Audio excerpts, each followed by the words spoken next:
தேவனுடைய பிள்ளைகளே, ஆண்டவர் உங்களுடைய வாழ்க்கையில இன்னைக்கு அந்த சீசனை மாத்துறதுக்கு சில கோட்பாடுகளை வைத்திருக்கிறார், சில நன்மைகளை வைத்திருக்கிறார். உண்மையான ஆராதனை செய்கிறவர்களை தேவன் அபரிமிதமாய் ஆசீர்வதிப்பார். The mystery of divine increase, தெய்வீக பெருக்கத்தின் ரகசியம். Psalm 67, 5 and 6. தேவனே, ஜனங்களும் உம்மை துதிப்பார்களாக, சகல ஜனங்களும் உம்மை துதிப்பார்களாக. பூமி தன் பலனை தரும். தேவனாகிய எங்கள் தேவனே, எங்களை ஆசீர்வதிப்பார். 5ஆம் வசனத்தை சொல்றாரு, தேவனே, ஜனங்கள் உம்மை துதிப்பார்களாக, சகல ஜனங்களும் உம்மை துதிப்பார்களாக. சரி, துதிச்சா என்ன கிடைக்கும்? அடுத்த வசனம் சொல்லுது, கர்த்தரை நம்ம துதிச்சா பூமி தன் பலனை கொடுக்குமா? நீங்க துதிக்க துதிக்க அவர் உங்க ஆசீர்வாதத்தை பெருக பெருக பண்ணுகிறார். நீங்க துதிக்கிறீங்க, பூமி பலனை தருது. அவரை துதிக்கிறது உங்க வேலை, பூமி தன் பலனை தருகிறது அதனுடைய வேலை. அநேகருடைய வாழ்க்கையில் இருக்கிற அந்த வறுமையை மாற்றுவதற்கு ஒரு துதி அவசியப்படுகிறது. ரொம்ப சிம்பிள்ங்க. 5000 பேர் உட்கார்ந்து இருக்கிறாங்க, புருஷர்கள் மட்டும். ஆண்டவராகிய இயேசு கிறிஸ்துவிடத்துல காணிக்கை எடுத்து சொல்றாங்க, 5 அப்பம் 2 மீன் இருக்குது, வேற எதுவுமே இல்லை. வனாந்தரம் ஆயிடுச்சு, லேட் ஆயிடுச்சு. ஆண்டவர் கையில 5 அப்பம் 2 மீனை கொடுக்குறாங்க. What do you do? இவ்வளவு பேர் இருக்கிறாங்க. ஆண்டவராக இயேசு கிறிஸ்து அசரவே இல்லை. அவர் என்ன தெரியுமா செய்தாரு? தன் கையில் இருக்கிற அந்த 5 அப்பத்தையும் 2 மீனையும் அதை பரலோகத்துக்கு நேரா அப்படி உயர்த்தி பிடிச்சார். அவர் உயர்த்தி பிடிச்சு பிதாவுக்கு ஸ்தோத்திரம் பண்ணாராம். யாராவது ஒரு ஆமேன்னு சொல்லுங்க. உங்க வீட்டில் 5 பேர் இருக்கிறீங்க, ஒரே ஒரு தோசை மட்டும் இருக்குது, என்ன பண்ணுவீங்க? குறைவு இருக்கும்போது நம்ம என்ன செய்யறோம்? ஆண்டவராக இயேசு கிறிஸ்து என்ன செய்தார்? என்ன செய்தார் தெரியுமா?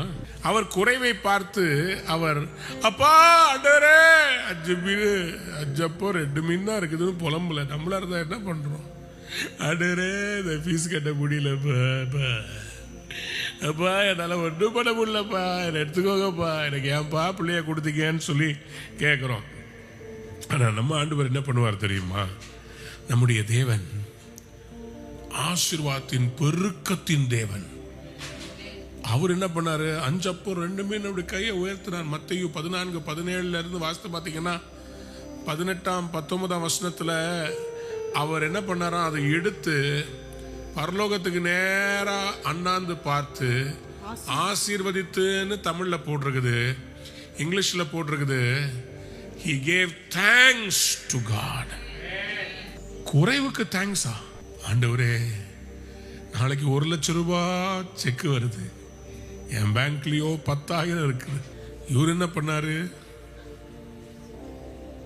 மேல கையை உயர்த்தி சொன்னார், ஸ்தோத்திரம். என் பொண்டாட்டி திட்டுறா, ஸ்தோத்திரம். ஸ்கூல்ல ஹெட் மாஸ்டர் கேட்கிறாரு, ஃபீஸ் கட்ட வக்கில்லைன்னா வேற ஸ்கூலுக்கு மாத்திக்கோங்க, ஸ்தோத்திரம். அப்பா, மனசுக்குள்ள ஆத்திரம் வரும், ஆனா வாயில கெட்ட பாத்திரமா மாறிடாதீங்க.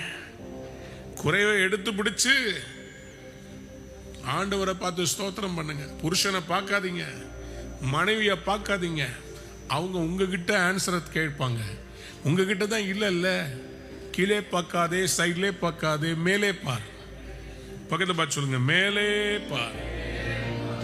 குறை வந்தா எங்கே பார்க்கணும்?